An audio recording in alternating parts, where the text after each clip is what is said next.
Hello. It says I'm live, so I'm going to assume that I'm live. Let's make sure it's working over here.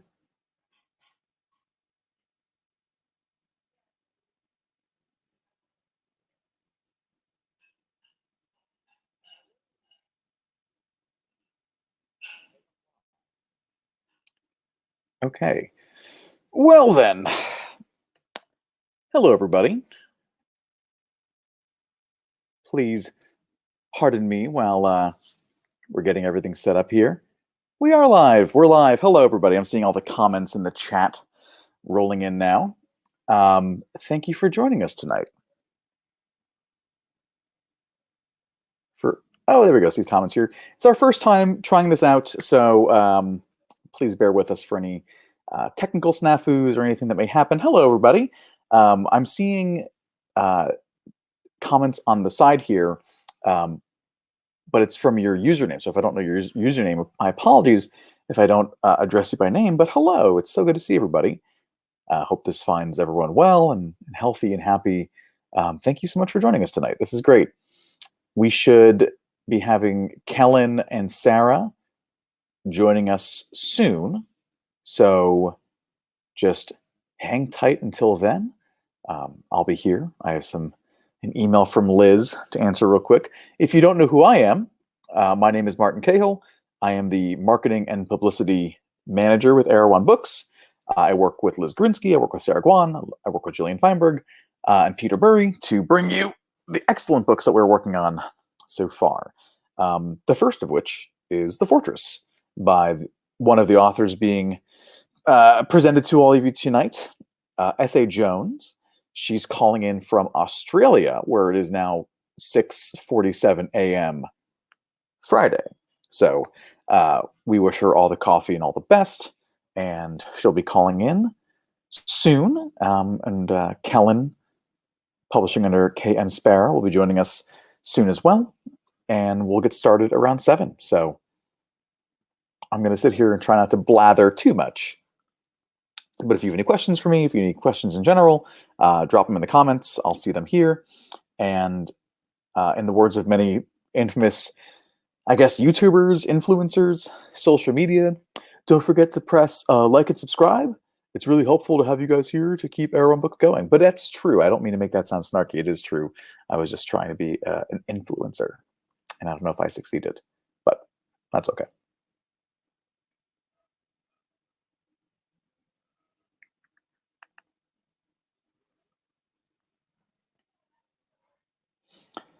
Well, we have Kellen joining us. One moment. Hello, Kellen. Is this truly live already? This is truly live. It's the livest it's ever been. Cool. Hey, friend. How are you? I'm good. I'm good. I was just telling all the fine folks watching that it's our first time trying this out, and it's super exciting. But to forgive any technical snafus or me being awkward and rambling, so going pretty well. Cool. Is there a way that we can see how many people are watching, or only you?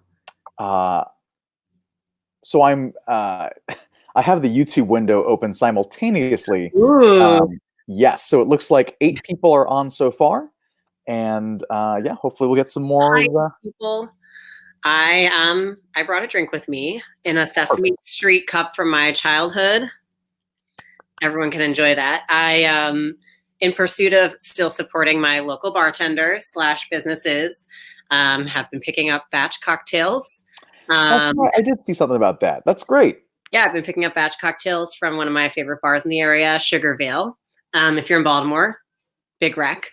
And so I have an old fashioned, which comes with a fancy, it's either a dried blood orange or like a dried grapefruit slice. I'm assuming that they are foregoing the cherry for the old fashioned for like going bad reasons. But fair, yeah. I recommend having a nice little sippy with you. Yes, absolutely. I'm very boring and have water for now. I also have water. Okay, good.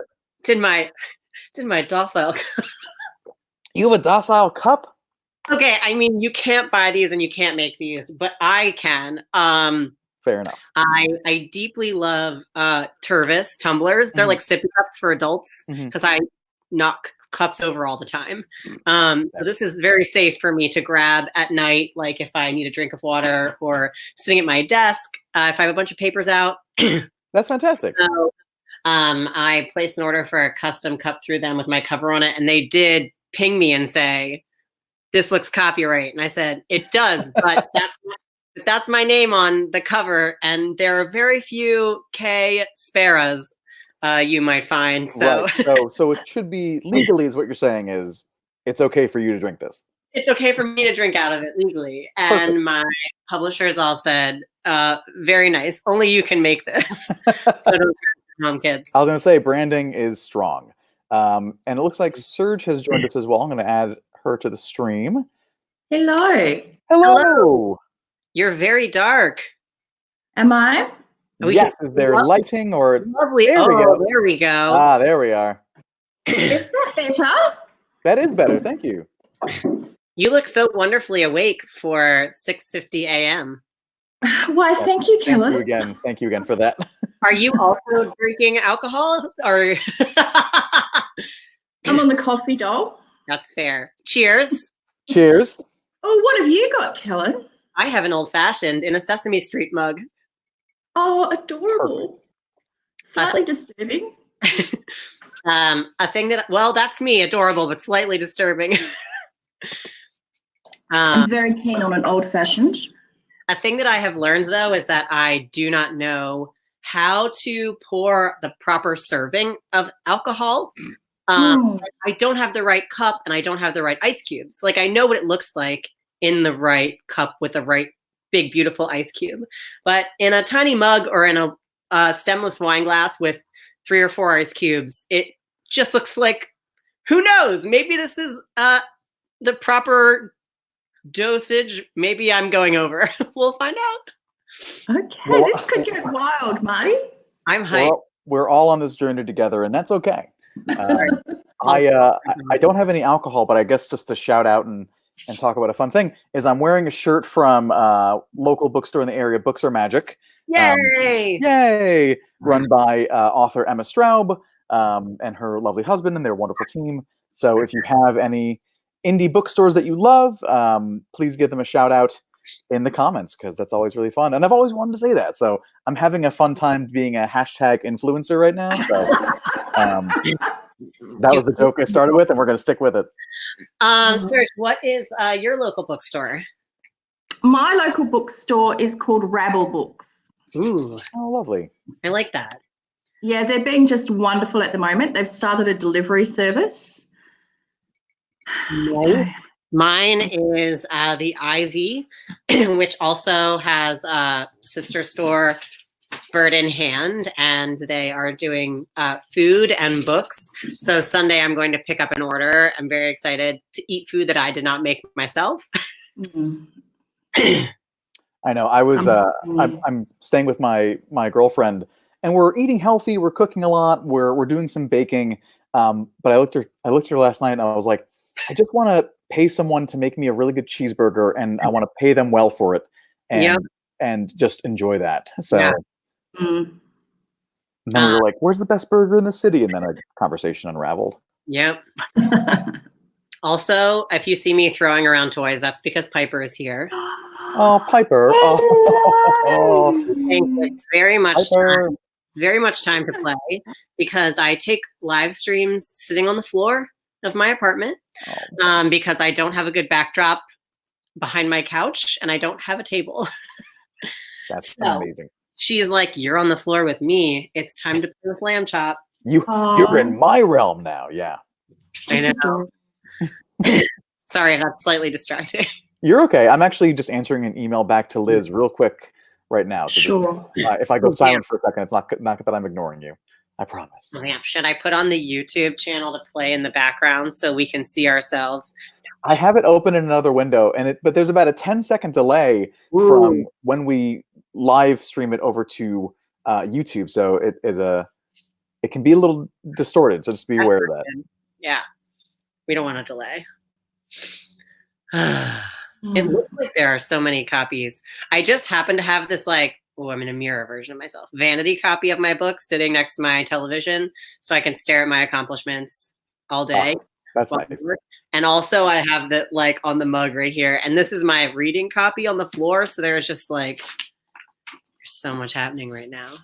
Have you got a shrine happening? A shrine? Well, I mean, the shrine is actually, and forgive the mess of my living room, but there's the book shrine. Those are all of the physical copy, the author copies that I received, but didn't do anything with because I ended up not having any book events in person. So they live on my shelf. It's the strangest time, isn't it? So strange. It is. How are things with you, Serge? I know that and for folks at home, Serge is a nickname for Sarah, who goes by the eponymous S.A. Jones, author of The Fortress.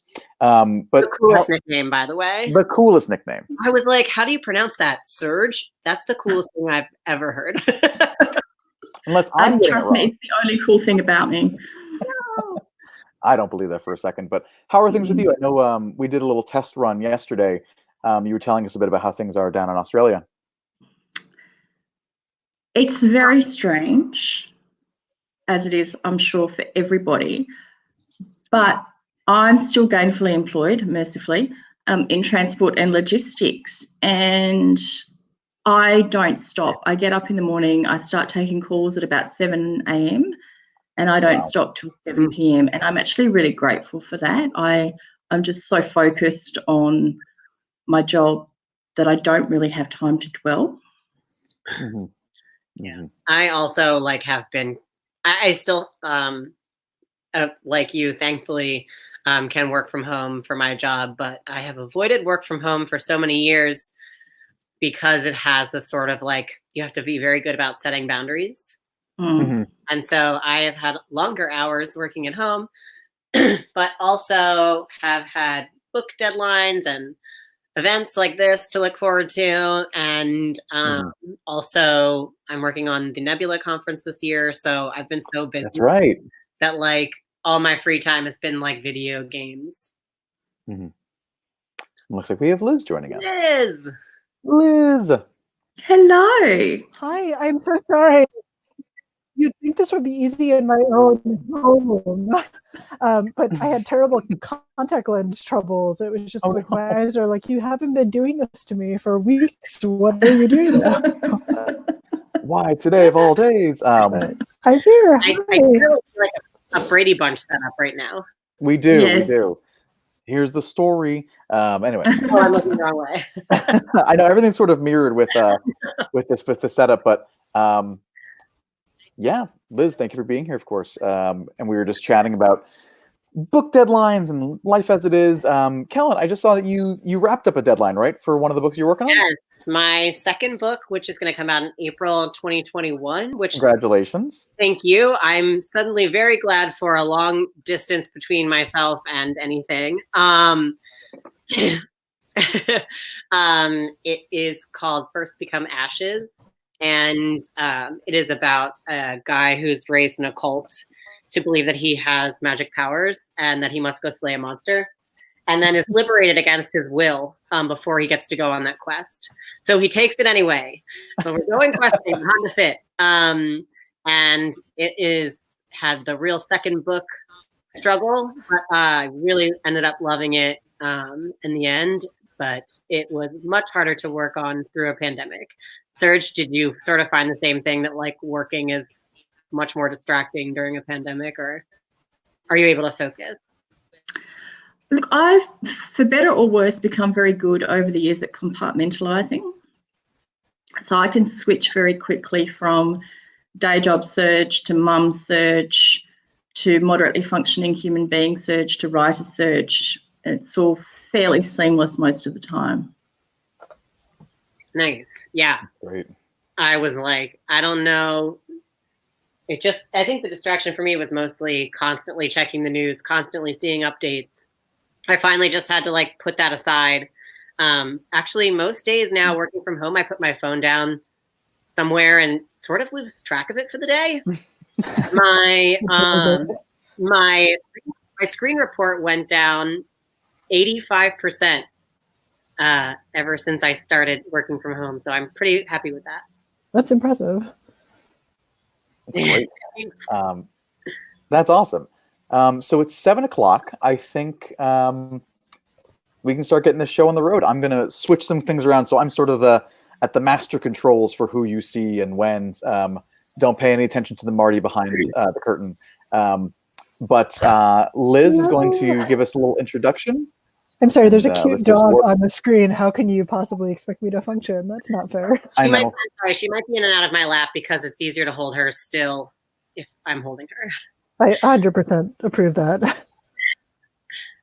Oh no, how do I get Liz to be where she has to be? I'm going to do this instead. So Liz, why don't you begin? I'm going to take everyone off, and then we're having Kellen read first, followed by Sarah, and then a discussion after. I'm going to now vanish. Oh, wow. This is so exciting. Okay. Sorry.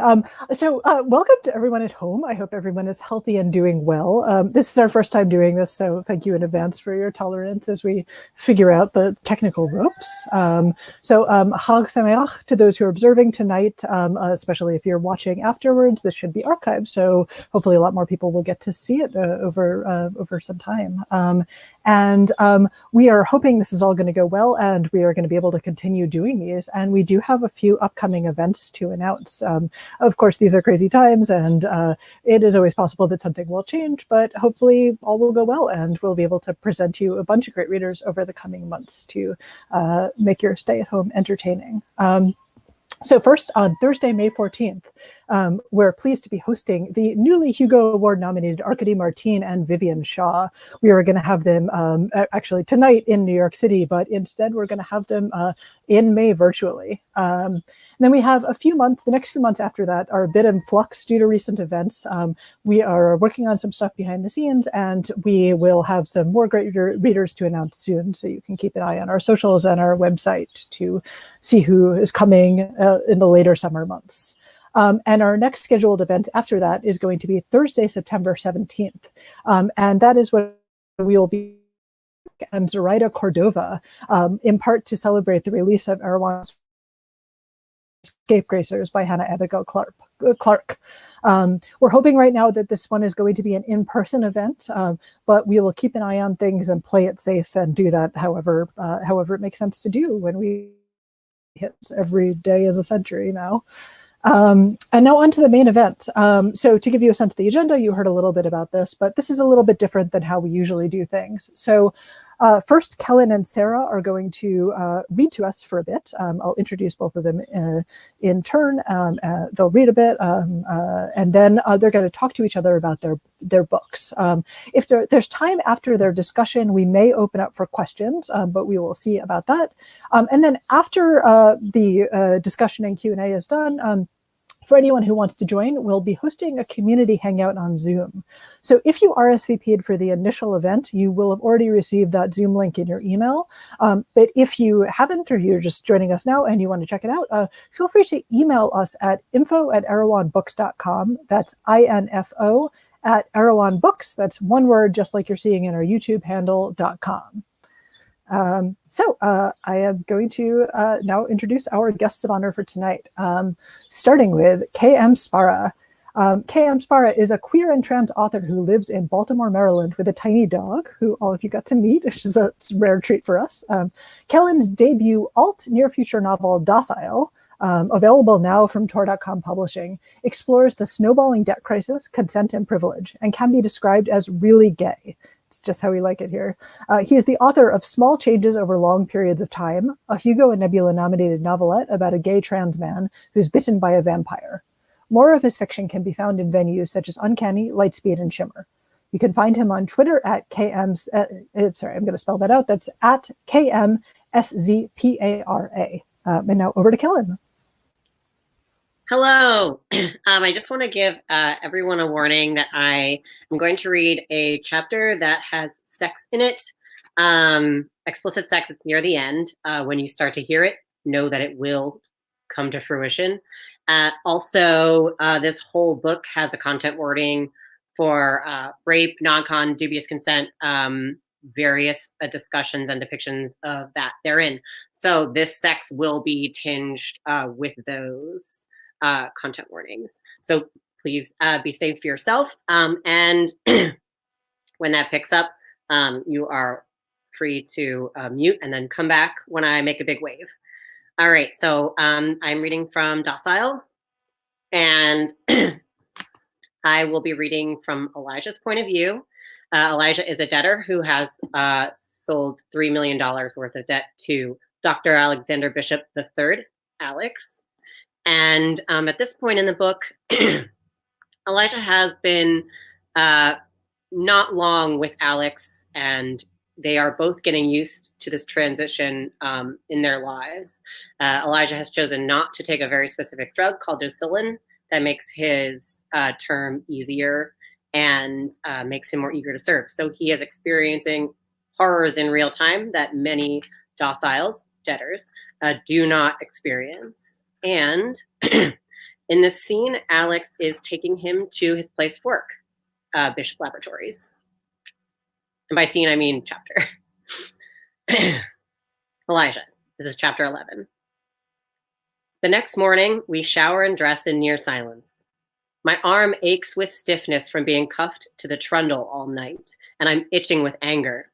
Alex practically shoved me over the side of the bed when I didn't answer his questions about DOCILE the way he wanted me to. I make a note to weigh the truth against its consequences from now on. He dresses me in clothes I have only seen trillionaires wear. A baby pink button-down shirt, silk mustard scarf, pale khaki pants with a brown belt, and a matching pair of soft leather shoes. Alex hands me a textured gray-brown blazer with patches on the elbow, tweed, he calls it, and the same notebook I copied the rules down in. We are clearly going out. Someplace nice at that, but I don't dare ask where. We pass Tom at the front desk, then cross the street and walk along the harbor path that I ran yesterday. Despite the cold, city dwellers walk along the water with brown paper shopping bags swinging from their arms. Others dine on enclosed balconies that overlook the harbor. While I look around, Alex only looks ahead. We don't go far. I'm surprised when we enter the Science Center building, and even more surprised when Alex leads me through a door marked Bishop Laboratories, staff only. The hallway on the other side is long and beige. A stocky white woman in a black security uniform nods at Alex as he passes. Her eyes linger on me while he goes through multiple security scanners and enters half a dozen codes. Finally, a door swings open and we leave the hallway behind. The sight of our new surroundings stops me, as I feel as if I've stepped through a gateway into another world. The room is a giant hollow cylinder. There must be thousands of rooms. A tall railing encircles each floor. I immediately grab onto one nearest me, imagining what it would feel like to fall over the edge. My stomach drops, eyes squeeze shut. I feel the warm weight of Alex's hand on my shoulder. You okay? I nod. Yeah. Take a few deep breaths if you need to. He casually glances over the railing down dozens of floors. We call this the silo. Magnificent, isn't it? Mm-hmm, I manage, slowly opening my eyes again. The ceiling is only a few floors above us, a wide circular stopper made of glass, so clean and clear, I almost don't notice it. Alex leans forward on the railing beside me. Bulletproof, acid-proof, hacker-proof, he smiles. Everything proof. Good to know, I say between the recommended deep breaths. Alex chuckles, sliding his arm around my waist. He pulls me away from the safety of the railing and towards a glass box. With a swipe of his hand, a door slides open for us, and we board. We're in an elevator, a clear elevator that is about to drop hundreds of floors. Oh, God. Lower lab, Alex says. My stomach flops again. We drop. I grab onto Alex, digging my fingers into the wool of his coat. The fall pulls a gasp from my lungs. Terror ripples through my limbs. I close my eyes. I didn't realize you were afraid of heights. I can hear Alex's amusement. Neither did I. When I peek, we're already slowing to a stop. I don't think it's heights, just falling from them. Well, we have a safety system installed that will catch any object that drops more than 2 floors, so rest assured. I am only slightly assured. When the doors open, I'm the first one out, glad to be safely on the bottom floor of this place. From here, the glass ceiling is a small sky blue disk. We must be a mile deep, if not more. It doesn't hit me until then. Bishop Labs is empty, mostly.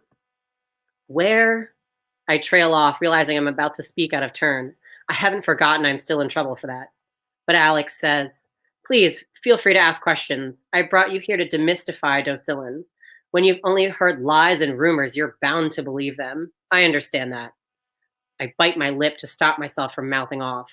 When the urge passes, I ask my original question. Where is everyone? It's Sunday, Alex says, as if that answers my question. When I continue staring blankly at him, waiting for further explanation, he says, no one's required to work on the weekend. Right. People in the city can afford not to work on the weekends.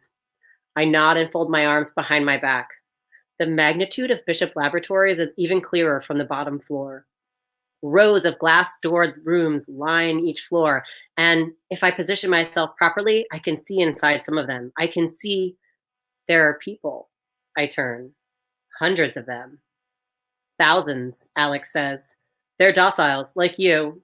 They all interviewed at the ODR, negotiated and signed contracts, though their contracts are with Bishop Laboratories, the company, not me, individually.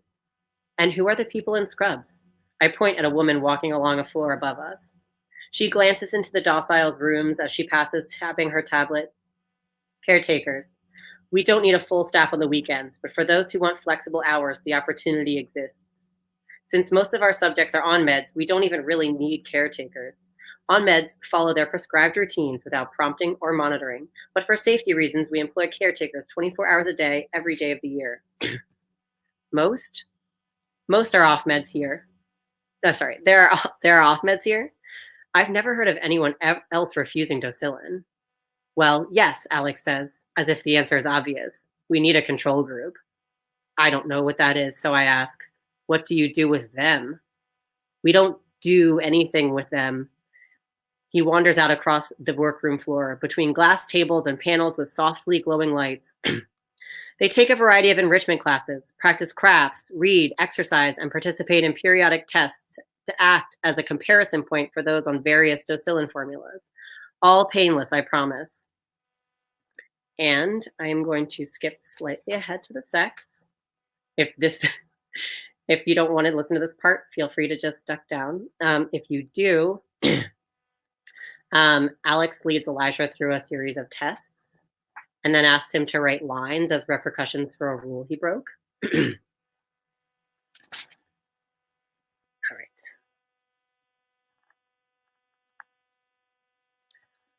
I gasp when I realize Alex is leaning against the door jamb, watching me finish.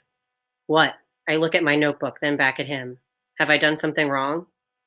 No, Alex says. Nothing, He smiles, and I smile back. I don't know why. It's a reaction, like when someone vomits and it makes you vomit too. I have smile vomit. And I wish it would stop because I'm supposed to be angry with Alex and his stupid ego. He walks over without hesitation and unfastens my cuff from the workstation. My smile falters. The pen falls from my hand. Before I can stand, Alex pulls me to my feet and holds me close. Don't look at him, I think. Stare forward at the strong curve of his neck and the line of his jaw and lips. They press against mine and I tighten my grip on Alex's sleeve. My hips grind against his. I can't stop them. Can't stop myself from holding on to Alex as his strong mouth captures mine. He pulls away, leaving me wanting more. I shouldn't want this. I don't, especially not here in the heart of Bishop Laboratories. His mouth moves to my ear, leaving a trail of hot breath on my cheek. Come with me. I've never had one, but it feels like the kind of thing you say to a lover. The words are heavy with want, and I want him back. I let him pull me through the unknown door, past its fogged walls, beyond my blinders, and into the smallest room yet. Here, all the walls are fogged, and the lights that line them dimmed. In the corner stands a modest bed fitted with white sheets. Navy blue letters monogram the pillowcases and comforter. ABIII. You have a bedroom in your office? I ask. Alex shrugs while he unbuttons my shirt and slides it off my shoulders. I used to work a lot of late nights before I signed you. And what? I struggle for words while he works my khakis off. What about now? Suddenly, I am naked and cold. Alex threads his fingers through mine. Our legs tangle and we topple onto the bed. He leads, of course, and I don't stop him. The soft cotton of his pants sliding across my bare legs, warm ribbing of his sweater on my chest, sure hand kneading my ass. He bites my lip, his mouth so close to mine. Not asking, only taking. But I miss the pain when it subsides, a dull throb in its place. Alex buries his nose and tongue in the ticklish nook of my neck, making me squirm and twist both toward and away from the wet heat. Cool air blankets me when Alex slides south, leading me half hard and alone. I wait, afraid he'll stop if I so much as breathe, and I'll turn back into one of his decorations. With a twist, Alex rolls me onto my stomach. Suddenly I'm nervous, my throat already thick, head light. Am I ready for him to fuck me again? His hands slide up the backs of my thighs. Does it matter? Fingers dig into the mounds of my ass, spreading me wide. I'm not sure Oh God, I moan when Alex swipes his tongue across my exposed entrance. Cool breath sends chills up my spine. His tongue swirls around my hole again and I surrender any control I might have had. Moans pour from my lips as Alex probes me with his tongue. I anchor myself with handfuls of sheets as if I might rise off the bed. I want to come, for Alex to finish me. But instead of taking my cock, he pushes a slick finger inside me, brushing it against that nameless spot that feels like bliss. I call out his name, breaking the silence, wondering too late if this room is soundproof, or whether the dociles who line the silo can hear the shameless cries of submission. Alex adds a second finger and strokes deep in me, touching every nerve ending. I like hearing my name on your lips, he says. I writhe against his knuckle while he twists and strokes inside me, then kisses the curve of my ass. I want to feel his lips on my cock, but it's trapped between my stomach and the sheets. I raise onto my knees, begging for his hand. Instead, fingers pinch and roll my left nipple. Somehow the pain adds to the pleasure inside me. Do you like that? Alex asks, holding my body against his sweater against the sweat of my back, cock hard against me through layers of clothes. I release the breath I've been holding. Yes. Then tell me. Let me hear you, he says. Please, Alex. If he wants to hear his name, I'll give it to him. I'd shout it from the top floor of the silo. Let it echo off the cells. Feels so good. I can play my part. I can. Are you going to be a good boy from now on? His words stop me cold, cause my body to tense. But Alex eases his fingers slowly into my ass again, drawing deep moans from my throat. Yes, I cry. The pad of his thumb slowly strokes the head of my cock. Sharp breaths force their way out of my lungs. I am so close. Yes, what? Yes, I can't say that. Alex coos in my ear. Elijah. He bites the lobe, sucking it between his teeth. I arch against him, strain for his touch. I need it. I need him. But I can't say this. Can't say I'll be a good boy. Can't become his obedient little fuck toy. That's what I am, though. I'm playing into his rules right now. Elijah. His fingers wiggle inside me. Body hugs mine. Tongue flicks my swollen ear. Voice. Say you'll be my good boy. I want to. It would be so much easier if I could just relax, just give in, just come, just say it, just... I mouth the words, testing their feel. Blood rises in my cheeks. They're almost as hot as the knee between my thighs. Alex smiles against the back of my neck. Smiles while he kisses and sucks and nips, leaving little marks behind. His marks. I'm already his. Why put myself through this any longer? I'll be your good boy, I say. I'll behave. Be your good boy, Alex. I'll be. Please let me. He fingers. Nope. Although he is. He lingers on the spot inside of me. The thumb that drags slowly across my cock might as well drag my entire world. Come. Alex clings to me as my body spasms. Colors swirl behind my eyelids. My body clenches around his fingers. Warm cum hits my chest.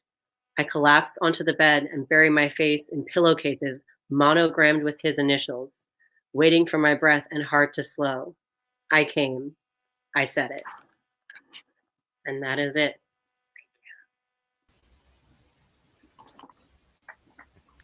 Oh, I'm back. I'm glad you could all not see my face during that. Thank you so much, Kelly. Let's see. So I guess what we're going to do is quickly then I'm going to go over and read the intro for our next reader, who is S.A. Jones.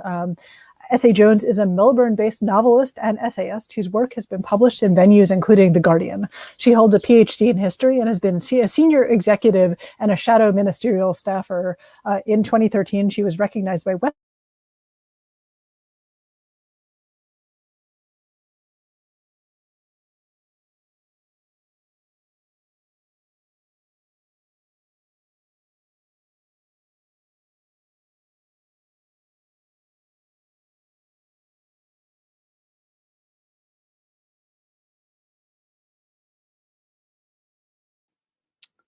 I think Liz paused.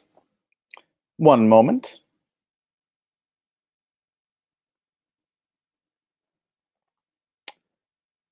Thank you all for your patience. It's our first time. Liz, I think you paused.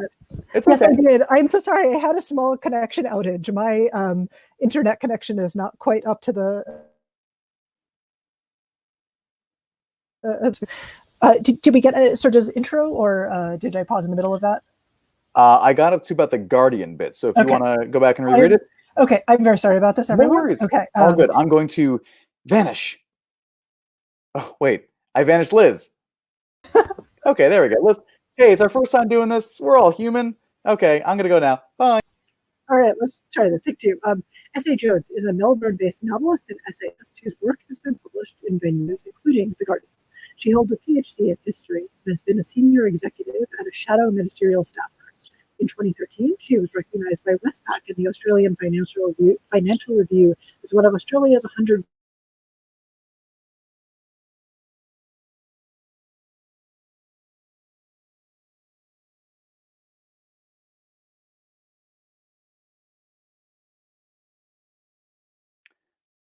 I think Liz paused again.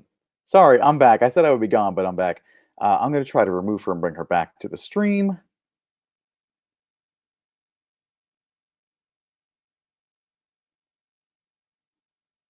Liz?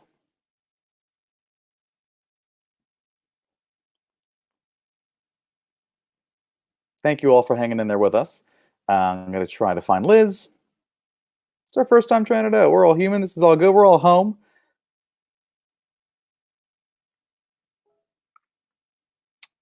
So I think Liz just popped off. So I'm going to read Serge's intro, and then I'll bring Serge in. I think she also may have just... Let's see. Hi, Liz. I am back, but I'm going to let you read this because the third time's not a charm here. No worries. I got it. I'm pulling up the notes now, and then I'll... third time's a charm. We got this. All right. I'll take care of it. So...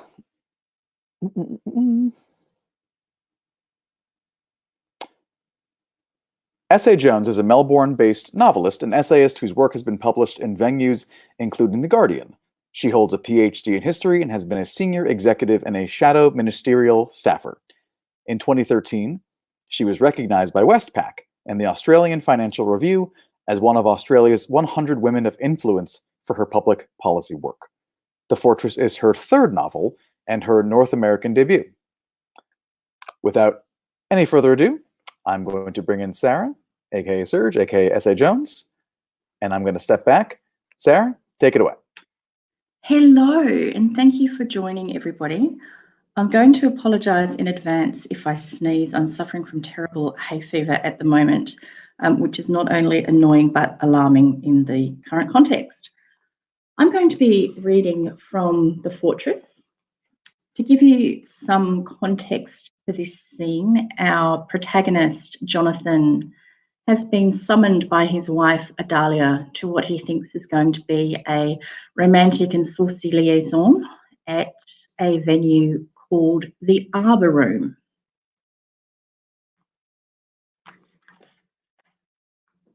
Jonathan's mouth fell open. In front of him were 5 women: his wife, Jerice, Clara, a woman whose face he recognised but whose name he couldn't quite recall. Anna. He hadn't seen her in years, since before he and Adalia were married. Finally, the tanned and bouncy intern whose breasts were a wonder for the ages, Yasmin. His cock sprang up against the press of his pants, demanding release. He looked in wonder at his wife, whose face was curiously blank. How had she known? How had she possibly arranged this delectable smorgasbord? A shaft of sunlight prized its way through the grimy window, slicing the room into a triangle of sparkling dust motes. Jonathan could barely breathe for anticipation. Adalia cleared her throat and tucked her hair behind her left ear, the distinctive gesture that preceded a discussion she expected to be difficult. "Thank you for coming, Jonathan." Her voice was cold, impersonal. "Do you know much of the history of the Arbor Room?" He shook his head slowly. Back in its heyday, the Arbor Room was the club of choice for gentlemen of means. They'd come here after a day at work, overseeing their clerks and dealing with the harbour masters and the customs minions that stood between them and their freight. They'd come here to read the papers and mingle with other great men, drink brandy, smoke cigars, talk about politics in terms of trade. There was a dining hall where they could take dinner unmolested by the petty concerns of women. His wife was using what he thought of as her official voice, the one she broke out for public speaking and community events involving journalists. Of course, their dinners and their brandies and their ironed newspapers were all prepared by women. Adalia swept her arm in front of her, sending the dust motes dancing, and looked around. This was where they slept. This was the female servants' quarters. There was one for the butlers and club manager, of course, much larger, better equipped. You can see it later if you like. Where, Jonathan wondered, is this going? Care to take a guess as to how many women called this little garret home? Jonathan looked around. The room was probably no more than 10 square metres, 15 at most. He shrugged, making the handcuffs rattle against the wooden backing of his chair. 3? Maybe 4? 12. 12 women. 4 beds, 3 to a bed. No plumbing, no heating, crappy ventilation, as you can see. There's a story that one night the club manager and the butlers were bribed to leave the door unlocked. While the women were asleep, totally exhausted after a hard day's labour, a group of club members climbed the stairs, came uninvited to this room, and took it in turns to rape the women. Some of them went to the police, but what chance did they have against all these respectable and powerful men? The whole thing was hushed up, though you can find traces of it in the papers. So the law let them down. The cops didn't want to know.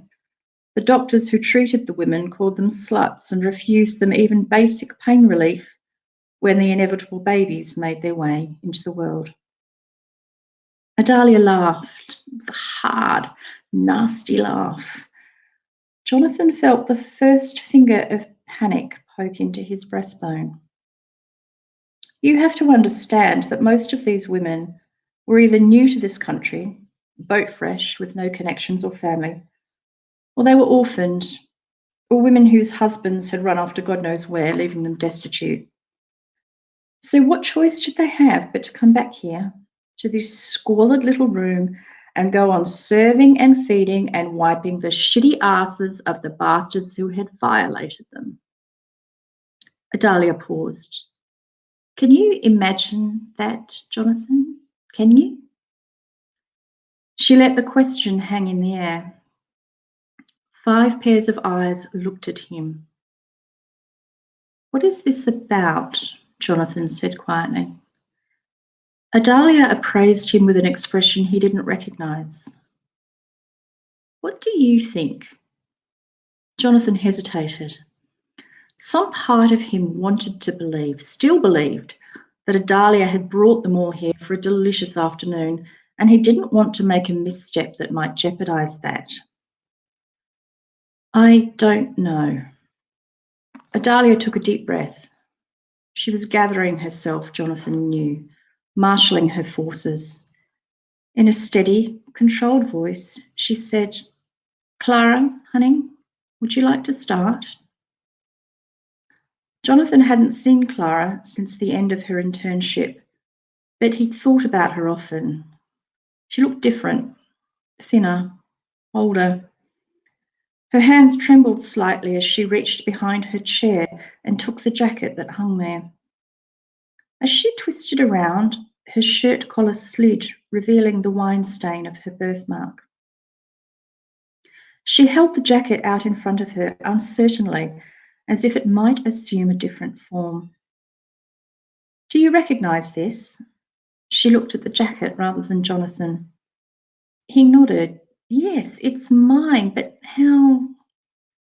"The morning after the Christmas party, when I woke up, this was in the room, the quiet room, along with my clothes, the ones that had been taken off me." Jonathan drew in his breath sharply, but the air would only go so far. A metal plate seemed to have sliced into his upper ribs and lodged there. He rattled the handcuffs and rocked, outraged, in his chair. "Get these off me now, Adalia. What is this? This is bullshit. Get these off me right now," he commanded. None of the women moved. Clara continued to thrust the jacket towards him, as if she expected him to take it. Jerice looked at the ground. Yasmin and the woman whose name he couldn't remember looked frightened. "You," Adalia said crisply, "are not going anywhere. You are going to sit there and listen to what these women have to say." "The fuck I will. You lure me here under false pretenses. For what? Some psycho-feminist pity party? Seriously, what the fuck do you think you're doing, Adalia? You lost your mind?" "Have you?" He grappled with the chair and the cuffs and succeeded only in toppling himself over. He landed on his side. The fleshy pad of his shoulder took most of the blow, but there was still a crack at his cheek, made contact with the floor. He was shocked at the pain of it. He imagined his cheekbone fracturing, cartoon-like, triggering a zigzagging fault line through his skeleton until he collapsed. Pile of bone fragments. Tears pricked his eyes. Adalia had passed the handcuffs through a slat at the back of the chair, so he couldn't move without taking it with him. He was almost immobilized. He lay there gasping for breath as the pain subsided, only to make way for a morbid, profound embarrassment. He hadn't felt like this since he was an adolescent at summer camp. And even as he lay there, flushing red from scalp to toe, he registered the novelty of it. This unfamiliar scale was interesting to him, and he assumed everyone else. "I will tell Adalia," he thought, before the absurdity of that notion caught up to him.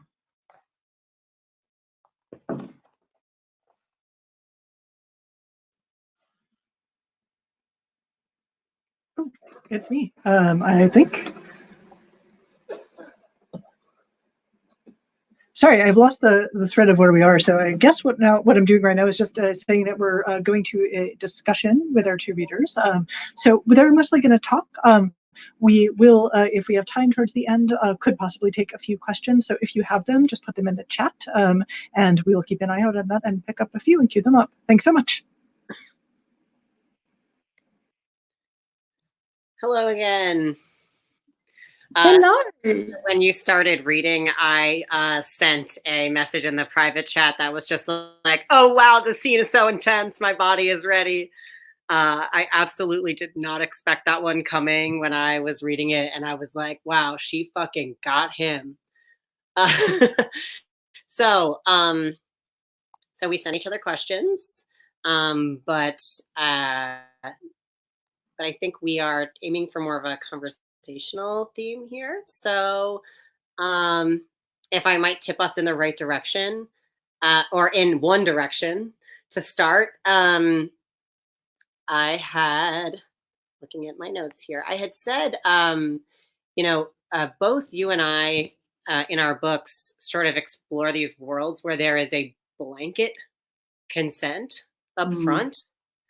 So, like how, I feel like we should really talk about like what consent means both in these different worlds, and how these two spaces of submission that the two different characters, Jonathan and Elijah, enter, how it affects them differently, and whether or not we think their consent was honored or truthful throughout the book. So I'm sort of interested to hear about Jonathan's experience first. Look, I completely agree with you. I think the questions around consent, personal sovereignty and submission are central in both books. In both books, there's formal consent to what happens to both Elijah and to Jonathan is given, but how meaningful really is that consent? In The Fortress, I very consciously used quite a legalistic contractual framework because it's something that Jonathan would be intimately familiar with, being a corporate type. But the things that happen to him there, he cannot possibly imagine until he's in the moment of experiencing them. But at that moment, he cannot withdraw his consent. He has effectively given it away for the term of 12 months. Ooh, 12 years. 12 years, 12 months, no big. Or Elijah. But for me, that was actually really important thematically, because Jonathan is a man who tells himself quite sincerely he's never violated anybody, and he really believes that. He's never forced himself on a woman physically. He has never pursued sex when a woman has said no. He thinks he's an honourable man, but he's blind to the way consent works in his world and the way in which he carries most of the power and most of the women in his world are supplicant. Sorry, there's like a slight delay back and forth on the video. So like if we talk over each other, it's not with the intent of talking over, because I like totally lack body language and like the ability to like tell when the video is coming to a slow. I won't spoil it for people who haven't read yet, but I found very interesting and was dying to know when you fill out the application to attend the Fortress, he talks about didn't ask for his name or his birthday or any information about him like you would expect on a job application. It just said, "Are you a good man?" And like just saying it again like gives me chills. And I was like, what did he say? This is me reading it on my phone as opposed to like thumbing through a book very quickly. And he won't spoil his answer, but I found it very interesting in light of his ability to sort of like assess himself. Self-assessment is also a very strongly tied in theme in both of our books. So like I also approached the DOCILE system with a legal framework because that is comfortable and makes that is comfortable for the people in power, right? It makes them feel like they are doing a good thing, that they understand everything. And Alex, like Jonathan, sort of lacks this ability to self-assess, even when people are speaking truths to him that, Elijah says, one of the things that gets him in trouble right before the scene that I read is him saying, well, DOCILE had a negative effect on my mother, and the side effects continue after you stop taking it. And Alex punishes him for that because it can't possibly be true. Everyone's given their consent. Everything works like it's supposed to. That's that. And that's just not true. But people in power don't like to face that power and often don't know what to do with it. And I find it very interesting to watch characters learn to like see beyond the veil. I sort of have like a mixed feelings about like when I was reading two things tied together. I'm gonna sort of segue us into the notion that like we wrote these books. You wrote this yours totally from Jonathan's point of view, and my book is about half from Alex's point of view. And sorry, my dog is making just so many cameos. Part of the reason why I put it in Alex's point of view was to sort of show what I thought was what it might realistically look like to face your privilege head on, and to show the kind of steps, both mentally and action wise, that it might take for someone to begin to set themselves on a path towards becoming a better person. I don't want to provide spoilers, but I think that like Alex, I'm optimistic for his path. I don't know that I'm optimistic for Jonathan's path though. So I'm really interested to hear what it was like for you to write the whole book from Jonathan's point of view, and what you sort of think his moral trajectory was. I wrote the book from Jonathan's point of view for a very specific reason. I didn't come at this book with the question, what would a feminist utopia look like? I came at this book with the question of, what would it take for a man like Jonathan to change? And I didn't feel I could tell that story using a realist genre. I had to construct the fortress as a universe in which that question might play out. Yeah, so that was really where the point of view came from. But can I just go back to something you mentioned, Kellen, and it's about power and the way power plays out in the books. You talked about lifting the veil, and I think that's a really astute observation, because I think both Jonathan and Alex quite genuinely are unaware of their power. If you've inherited it as a birthright, you inhabit that world. How do you come to a process of understanding it even exists? Yeah, this was something I was really struck by, quite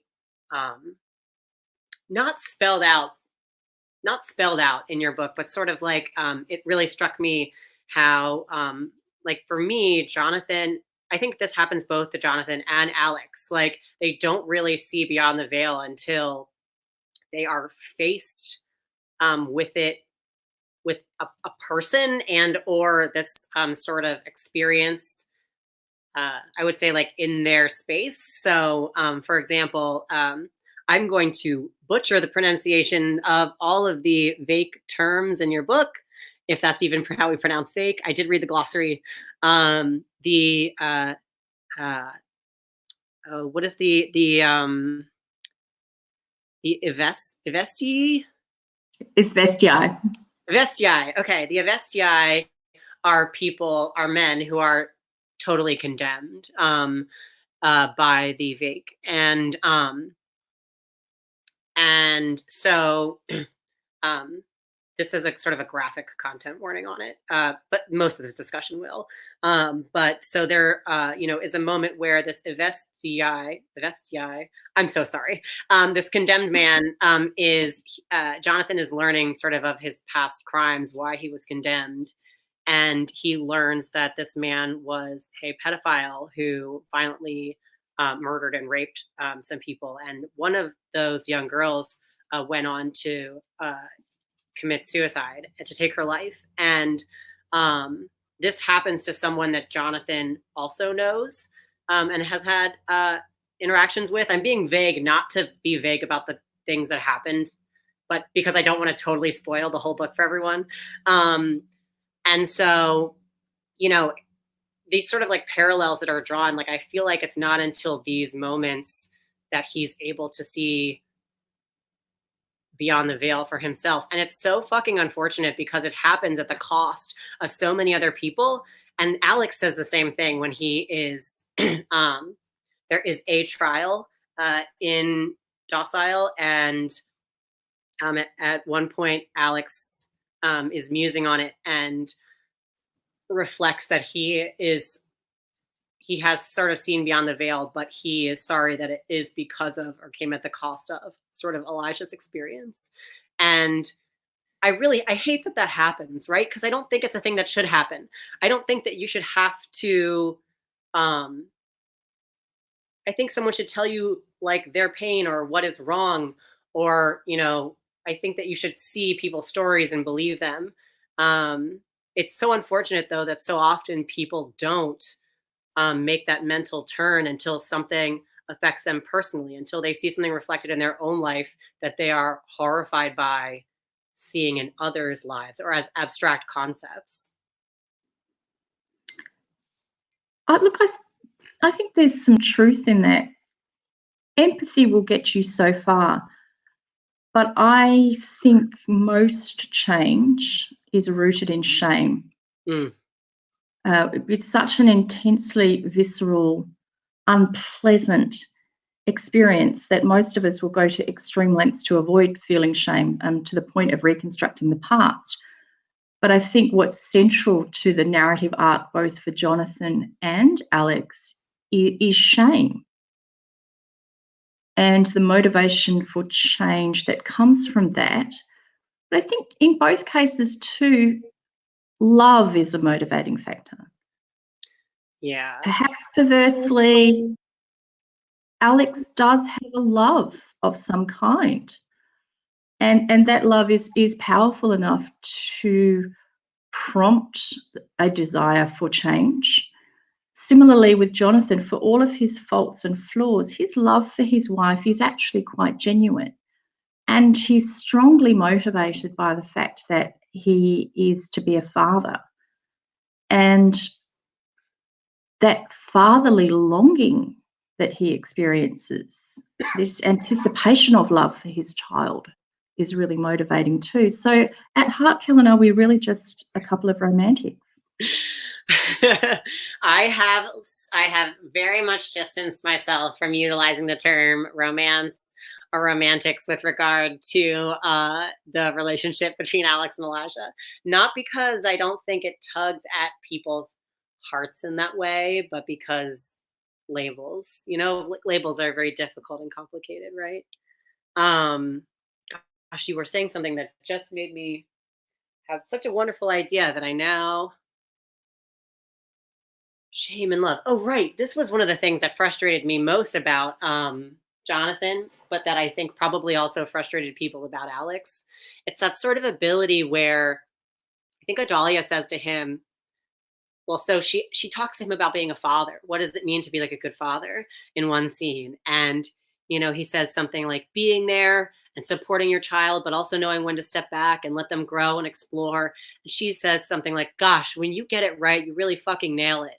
And like that struck me because there were so many times where Jonathan does nail it, and this is I realize we're talking more now about Alex because he's sort of like the parallel to Jonathan's character. I've talked about Elijah a lot and a lot of my events. So no shade to him. I love my sweet baby Elijah. But for for these two characters, like there are some times when they just so much get something right that it's so painful to watch them get other things wrong. And I sort of experienced that, I think that we experience that in our own lives as well, where we have people that we love and institutions that have meant a lot to us, or organizations or books or anything that has this like warm place in our heart that like, a certain person like would die for you, but they also sort of like vote against your interests, or they don't understand a very topical thing that's related to, and you're just thinking, you love me, and so you should by proxy understand that doing X thing supports me. And yet they cannot make this connection where it's like, I would watch Jonathan even late in the book. He has an encounter with a Vake woman where he sort of like feels the power coming back, and he's like, yeah, I'm powerful in this situation. I hold the power and it feels fucking good. And I'm like, have you learned nothing? Have you learned nothing? This is not good. This is bad. You know, but that's what he's used to. So of course it feels good. It feels like a drug to him, you know? It is interesting how people do that. And, you know, I don't love books that are stories that treat themselves sort of like after school specials. You know, I think that people are complicated, and I appreciate seeing that honesty in the complicated and conflictedness of characters like Jonathan and Alex, where everyone doesn't get, you know, their just desserts, or they don't, you know, they're not all good and bad, and they contradict themselves. As we do. Look, I have some sympathy for Jonathan, probably more than the average reader, because I've seen versions of Jonathan up close, and you probably have too. I mean, you have another life away from writing. You know, I live in Sometimes I broke the fourth wall. I have, you know, a corporate life, and I've seen men who are versions of Jonathan. They're born into privilege. They accept that as blithely as any of us do. We none of us control our inheritance. And I often think to myself, God, what is it that I'm doing? Where are my blind spots that are so apparent to the people around me, but I can't see them? Yeah, I think that that part of growing and changing is, you know, when you're talking about knowing sort of like people in those fields where, you know, I definitely know people, and you look at them and you're just like, you are the problem. Everything that you do is baked into this notion of like you having been babied since you were a young boy, and now everyone caters to you. And sort of the problem is that most of the people who feel the impact of that can't afford to say anything, right? And there are scenes where in Docile, Elijah does say something to Alex, and he is summarily punished for it. And despite the fact that he's true to his contract. Yes. And he is told, you know, to always tell the truth. And, you know, even sometimes, you know, that's sort of the truth is not, you know, it's different for every person, right? So people see things differently. And I sent an article about the current pandemic to someone, and they just replied to me with like, no, you can't do X, Y, and Z. You can't touch this. You can't touch that. I used to do X, Y, and Z, and I know how it works.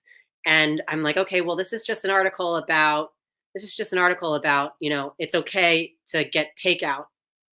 And if you touch the takeout bag and wash your hands and disinfect, then like the chances of you contracting it are low.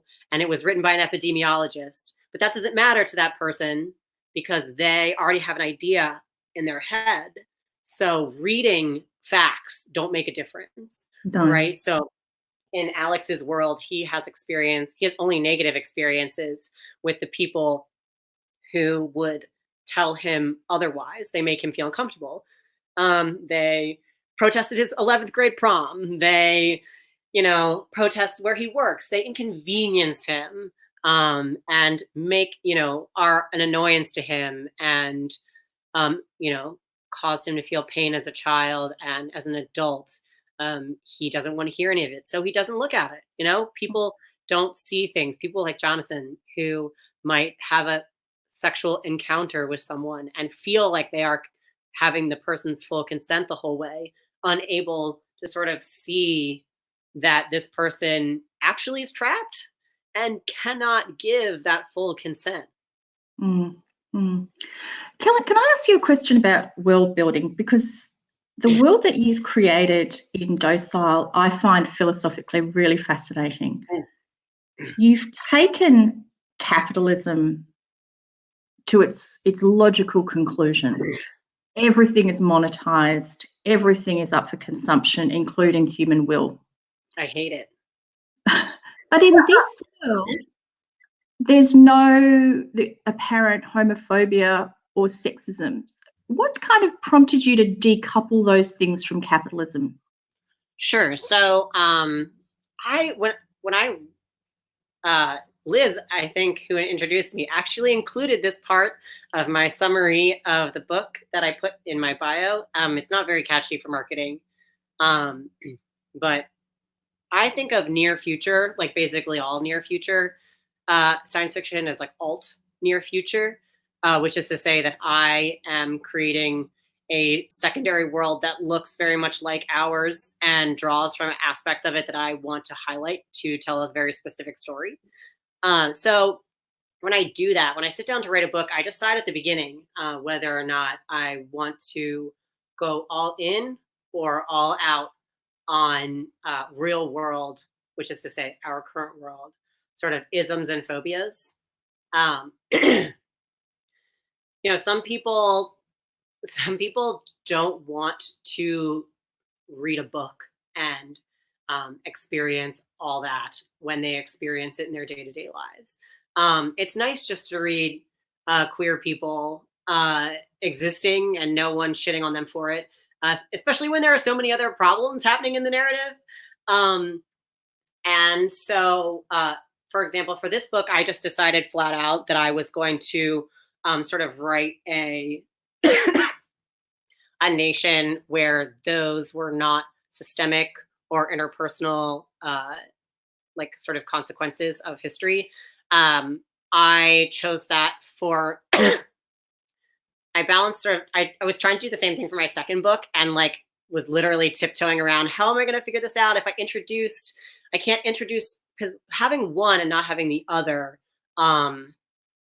like feels bad to me. It feels bad to me to have transphobia, but to not like to acknowledge transphobia, but not to acknowledge homophobia, or not to acknowledge sexism or racism, etc.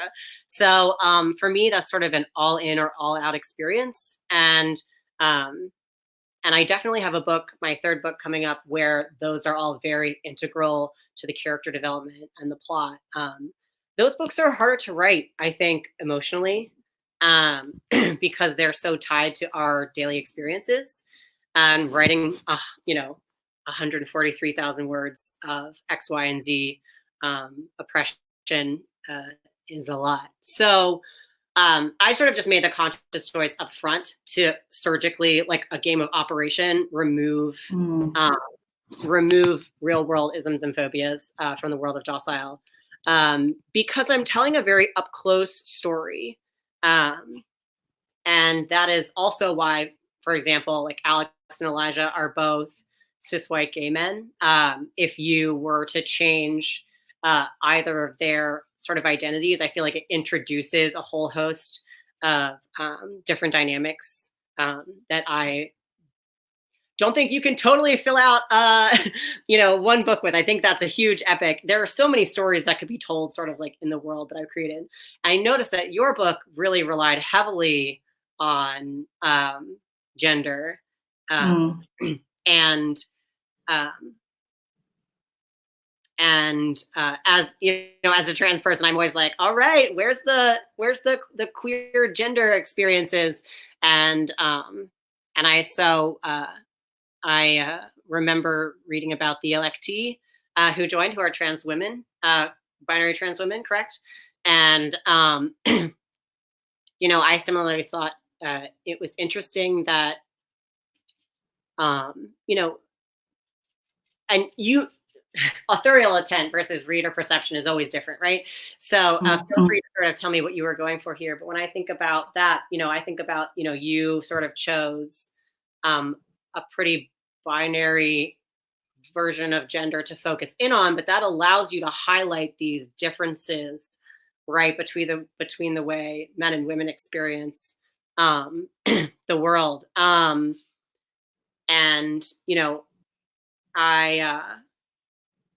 I wondered, I'm always wondering a little bit, like, what do people in all one sex environments, like, or one gender environments, like what do they get to gender explore? What does that look like?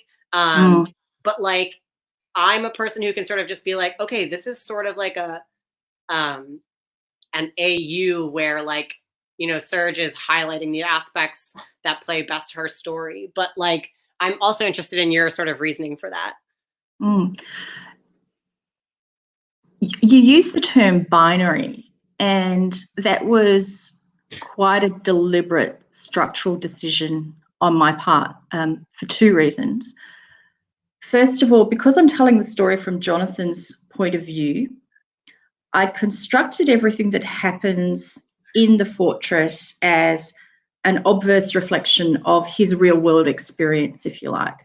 So structurally, there was always going to be this duality.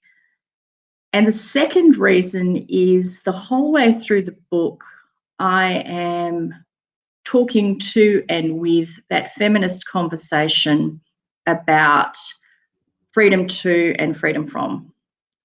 And, you know, feminism, I think, has been largely characterized up until recently by these debates about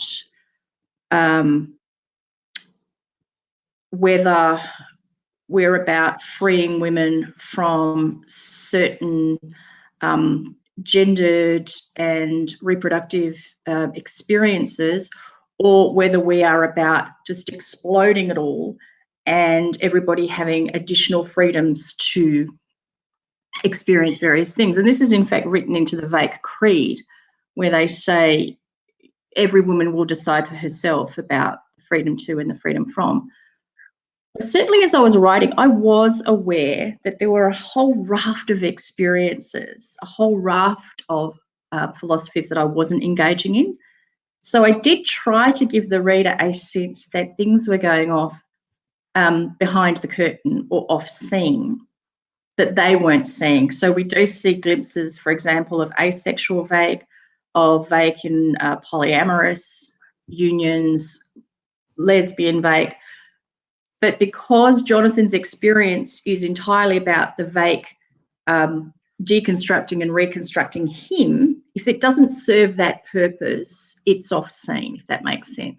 I absolutely loved. There were some really great Vake one-liners in this book, to sort of like, both of these books, I know we're almost out of time, or we're over time, but just 10 more seconds to say that, you know, both of these books are very serious, but there were absolutely some parts where, for example, Jonathan and his friend Dade, is that how it's pronounced? Dade, yeah. Dade, are brought to sort of like a lush waterfall scene where some older Vake women are like just bathing and like, you know, having grapes fed to them basically, metaphorically. And one of the women gets out of the pool and says like, I'm going to go have a much less hetero time. Goodbye, everyone.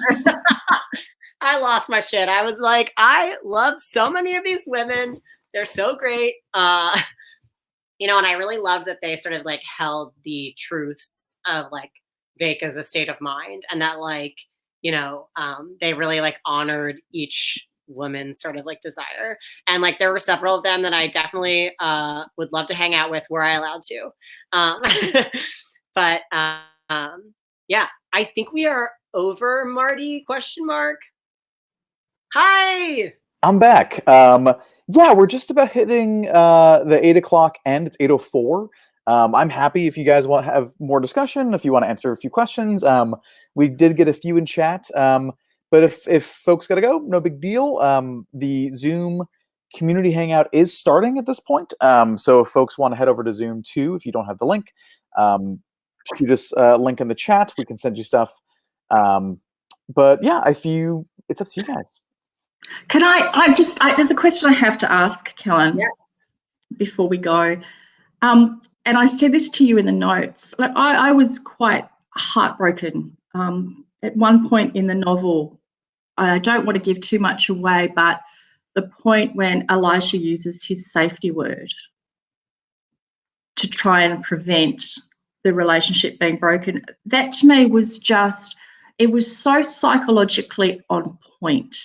so beautiful and so heart-rending.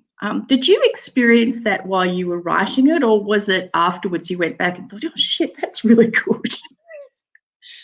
I knew that this moment was going to happen before almost everything else. I knew I was going to have a setup where they entered, and when I say relationship, I just mean a relationship between two people. I knew that they were going to enter a relationship. I knew that there was going to be a scene of sort of, I'm being vague again, but a scene of sort of like breaking, and um, and I knew that he was going to use that safe word. And for me, I sort of plop myself down these like little narrative treats along the way. Was very much looking forward to that moment. So I wrote it almost like you might stay up at night reading like fanfic, like by the lampside beside your bed. You're supposed to be at class at like 9 a.m. and it's like 3 and you're like, oh my God, it's happening. So for me, for me, it's purely sort of I don't know how to say this without sort of sounding up on myself, a good craft moment. I really like to fuck with people's emotions. I like the process of writing sort of a breaking and healing. Often referred to in fanfic as sort of like a hurt comfort. But for me, that moment was so perfectly painful, on an emotional level. It's one of my favorite moments in the book. And I knew it was going to happen the whole time. And, I sort of wrote it with that emotional rush. But I'd been prepared for it for a long time. So, I have certainly gotten very emotional about parts of books and stories while writing them. That wasn't particularly one of them. It was mostly a moment of satisfaction, but that's, I sort of had time to prepare for all the major emotional parts of my novel long in advance. So I just sort of felt like, yes, everyone is broken. And I call the second it's a glorious scene. When we hit that point, every time someone says like, I'm at page 200 and whatever, I'm always like, yes, I call the second half of my book, Welcome to Trauma Town, as if the first part of the book is not traumatic. Yep, there's some pretty traumatic scenes, I have to say. There are. Big content warning. Anyway, this was such a lovely conversation, and I really enjoyed reading your book, and everyone should also read it. And, of course, please take caution before you read either The Fortress or Docile, because there are scenes of sort of like dubious consent and characters discussing whether or not they were raped, etc. Although it is all very much, I think, in both books, contextual, and I don't think there's anything gratuitous in either book. I think both of our books are basically conversations about that. Exactly. Yeah, and speaking of conversations, this was wonderful. Thank you both so much for joining us. Thank you for the reading. Thank you for the discussion. This was great. Thank you, Marty, for having us. Pleasure. Thank you. Of Thanks, course. Marty. Thank you. Now we're going to go Zoom. I'm going to go Zoom. Yes, I'm going to bring Liz great. on real quick if Liz wants to give a quick wave to say goodbye to everything happening here, at least. So if you have the Zoom link, if you want to join on in, please hop over to Zoom. Myself, Kellen, will be jumping in as well. If you want to pick up a copy of The Fortress or Docile, please support your independent bookstores. Please support your locals. They're available digital, print, and keep taking care of each other. Keep loving each other. Marty? And yes. Sorry to interrupt, but some folks in the live comments are asking for the Hangout link. Can you drop that into the live comments or only into the private chat? Or point them to where they can click it, perhaps? Yeah, I can put a little click-worthy. So let me work some magic real quick. Because I sent it to both of you as well. Yes, I'm ready, but I feel like some of our listeners are like, where can I get in on this? Absolutely. Just one moment. Here we go. Sorry, there's so many emails and email chains. Okay. Yes, I wrote an email to myself excoriating myself for not copying the link. So we're going to put the link in there. So if you are in the chat, this is the link for that as well. So feel free. But otherwise, hopefully we will see you over there. Kellen, Serge, this is awesome. Thank you both so much. Congratulations. These books are amazing. It's such a pleasure to read them and to have you guys here. And we'll see you over in Zoom. So Cheers. I'm just going to recaffeinate. I'll see you shortly. cheers. Bye. See you very soon. All right. And I'm going to finish up this video.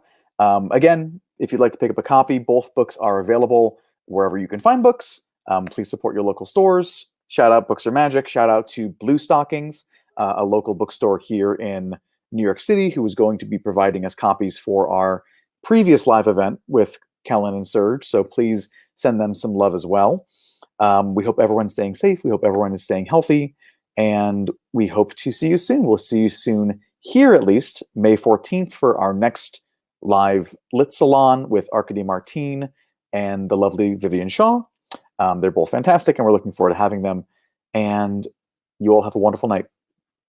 Take care now.